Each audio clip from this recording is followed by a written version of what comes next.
श्री गणेशाय नमः. श्री स्वामी समर्थ. आज आपण युद्धकांडातला 65वा सर्ग वाचूया. त्यानंतर सचिवात श्रेष्ठ आणि संपूर्ण शास्त्रांच्या ज्ञानजनित संस्कारांनी युक्त असलेल्या हनुमानाने बोलण्यास सुरुवात केली. त्याचे बोलणे श्रवणमधुर, अर्थपूर्ण, सुंदर, तरीही संक्षिप्त होते. तो म्हणाला, प्रभू, तुम्ही बुद्धिमानात उत्तम, सामर्थ्यशाली आणि वक्त्यात श्रेष्ठ आहात. बृहस्पती जरी भाषण करू लागला तरी तो स्वतः तुमच्यापेक्षा श्रेष्ठ वक्तृत्व सिद्ध करू शकणार नाही. महाराज श्रीरामा, मी जे काही निवेदन करीन ते वादविवाद किंवा तर्कस्पर्धा, अधिक बुद्धिमत्तेचा अभिमान अथवा कोणत्याही प्रकारची कामना बाळगून करणार नाही. मी कार्यावर नजर ठेवून जे यथार्थ वाटतं तेच बोलेन. तुमच्या मंत्र्यांनी जे अर्थ अनर्थाच्या निर्णयासाठी गुणदोषांची पारख करण्याचा ठराव मांडला आहे त्यात मला दूषितपणा दिसतो आहे, कारण यावेळी परीक्षा घेणं कदापि शक्य नाही. बिभीषण आश्रय द्यायला योग्य आहे की नाही याचा निर्णय त्याला एखाद्या कामावर नियुक्त केल्याशिवाय होऊ शकणार नाही, आणि सहजपणानं त्याला एखाद्या कामावर नेमून टाकणं देखील मला सदोषच वाटतं. तुमच्या मंत्र्यांनी गुप्तचर नेमण्याची जी कल्पना मांडली तिचंही काही प्रयोजन नसल्यामुळं तसं करण्याचं काही संयुक्तिक कारण दिसत नाही. जो दूर राहतो, त्याची काही माहिती नसते, त्याच्यासाठी गुप्तचर नेमणं ठीक आहे. हा तर समोरच उभा आहे, स्पष्टपणानं आपली माहितीही सांगतो आहे. मग गुप्तचर नेमण्यात काय हासील? याशिवाय बिभीषणाचं यावेळी इथं येणं देशकालाला अनुरूप नाही असं जे आम्हाला म्हटलं जातं त्याविषयीही मी आपल्या बुद्धीला अनुसरून काही बोलू इच्छितो. ऐका, त्याच्या इथं येण्याचा हाच उत्तम देशकाल आहे. ही गोष्ट ज्या कारणानं सिद्ध होते ते कारण सांगतो. बिभीषण एका नीच पुरुषाकडून एका श्रेष्ठ पुरुषापाशी आला आहे. त्यानं दोघांच्या गुणदोषांचंही विवेचन केलं आहे. त्यानंतर रावणातला दुष्टपणा आणि तुमच्यातला पराक्रम पाहून रावणाला सोडून तो तुमच्यापाशी आला आहे. म्हणून त्याचं इथं आगमन सर्वथैव उचित आणि त्याच्या सुबुद्धीला शोभेल असं आहे. राजन, कुणीतरी मंत्री असं म्हणाला की अपरिचित पुरुषाकडून त्याला सर्व काही विचारण्यात यावं. त्याविषयी मी समीक्षणात्मक विचार केला आहे, तो तुमच्या समोर मांडतो. जर कुणी अपरिचित व्यक्ती हे विचारील की तू कोण आहेस, कुठून आलास, का आलास, तर कुणीही बुद्धिमान पुरुष सहजपणानं त्या प्रश्नकर्त्याविषयी साशंक होईल.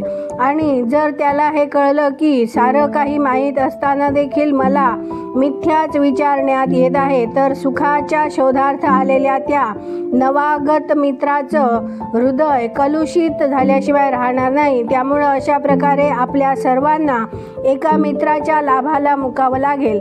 याशिवाय आणखीही काही गोष्टी ध्यानी घ्यायला हव्या. कुणाच्याही मनातला हेतू एकदम समजून घेणं अशक्य आहे, मात्र मधून स्वरभेदातून तुम्ही तो साधू भावानं आला आहे की असाधू आहे हे जाणून घेऊ शकता. त्याच्या बोलण्याच्या पद्धतीवरून हा स्वभावतः दुष्ट आहे असं वाटत नाही. त्याचा चेहराही प्रसन्न आहे, म्हणून माझ्या मनात याच्याविषयी कोणताही संदेह नाही. दुष्ट पुरुष कधीही निशंक आणि स्वस्थचित्त होऊन समोर येऊन धजत नाही. याशिवाय त्याच्या वाणीतही दोष नाही. सारं बोलणं स्पष्ट आणि सरळ आहे. त्यामुळे मला या बिभीषणाबद्दल कुठलाही संदेह नाही. कुणी आपला आकार किती का लपवेना, त्याच्या अंतरीचा भाव लपू शकत नाही. बाह्य आकार पुरुषांच्या अंतरीचा भाव बळेच प्रकट करून टाकतो. कार्यवेत्यात श्रेष्ठ असलेल्या रघुनंदना, बिभीषणानं इथं आगमन करण्याचं जे कार्य केलं आहे ते देशकालाला अनुरूप असंच आहे. असं कार्य जर योग्य पुरुषाद्वारा संपादित झालं तर ते स्वतःला त्वरेनं सफलता प्राप्त करून घेत तुमचा उद्योग, रावणाचा मिथ्याचार, वालीचा वध आणि सुग्रीवाच्या राज्याभिषेकाचा समाचार जाणून आणि ऐकून राज्यप्राप्तीच्या इच्छेनं हा विचार पूर्वकच इथं तुमच्याकडं आला आहे. शरणागत वत्सल श्रीराम त्याचं रक्षण करून त्याला मदत करून राज्य प्रदान करतील असा त्याला विश्वास वाटतो. या सर्व गोष्टी दृष्टीपथात ठेवून विभीषणाला जवळ करणं मला योग्य वाटतं. बुद्धिमत्तात श्रेष्ठ असलेल्या रघुनाथा, अशा प्रकारे या राक्षसाचा सरळपणा आणि निर्दोषत्व मी यथाशक्ती निवेदन केलं. हे ऐकून पुढे तुम्हाला जे योग्य वाटेल ते करा. वायुनंदन हनुमानाच्या तोंडून आपल्या मनातलेच बोल ऐकून दुर्जय वीर भगवान श्रीरामांचे चित्त प्रसन्न झाले. मग ते म्हणाले, मित्रांनो, विभीषणासंबंधी मीही काही बोलू इच्छितो. तुम्ही सर्वजण माझं हित साधण्याच्या क्रामी गुंतलेले आहात, तेव्हा तुम्ही हे शांतपणानं ऐकावं अशी माझी इच्छा आहे.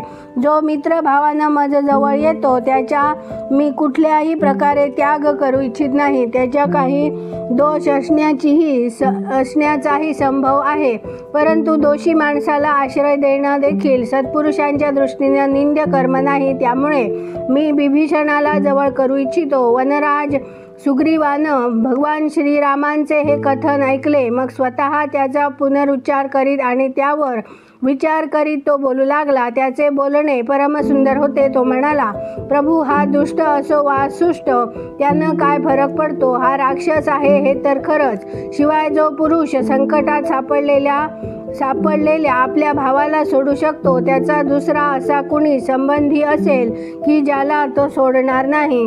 वानरराज सुग्रीवाचे हे बोलणे ऐकून सत्यपराक्रमी श्रीराम सगळीकडे पाहून मंद स्मित करीत पुण्यलक्षणी लक्ष्मणाला उद्देशून म्हणाले, सुमित्रानंदना, यावेळी वानरराज जे बोलला तसं कुणीही पुरुष शास्त्राध्ययन आणि गुरुजनांची सेवा केल्याशिवाय बोलू शकणार नाही. परंतु सुग्रीवा, तू विभीषणावर जो भावाच्या परित्यागाचा ठपका ठेवलास त्याविषयी मला एक अत्यंत सूक्ष्म अर्थानं निवेदन करावंसं वाटतं. ते सर्व राज्यात प्रत्यक्ष आढळलं आहे आणि सर्व लोकातही प्रसिद्ध आहे. राजाची छिद्र दोन प्रकारची सांगितली गेली आहेत. एक, त्याच कुलात उत्पन्न झालेले जाती बंधू आणि दुसरे शेजारच्या देशाचे रहिवासी.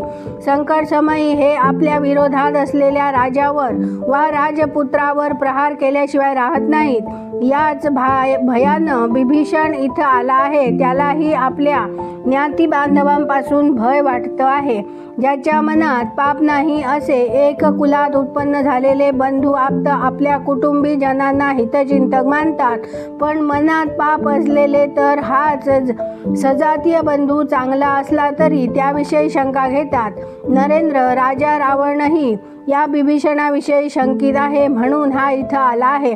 तेव्हा याच्यावर बंधुत्यागाचा आरोप लादणं योग्य नाही. तू शत्रुपक्षीय सैनिकांचा स्वीकार करण्यावर जी टीका केली ती मी ऐकली. तो संधी मिळताच प्रहार करतो असं तुझं म्हणणं आहे. याविषयी मी तुला नीतिशास्त्राच्या आधारानं उत्तर देतो, ते ऐक.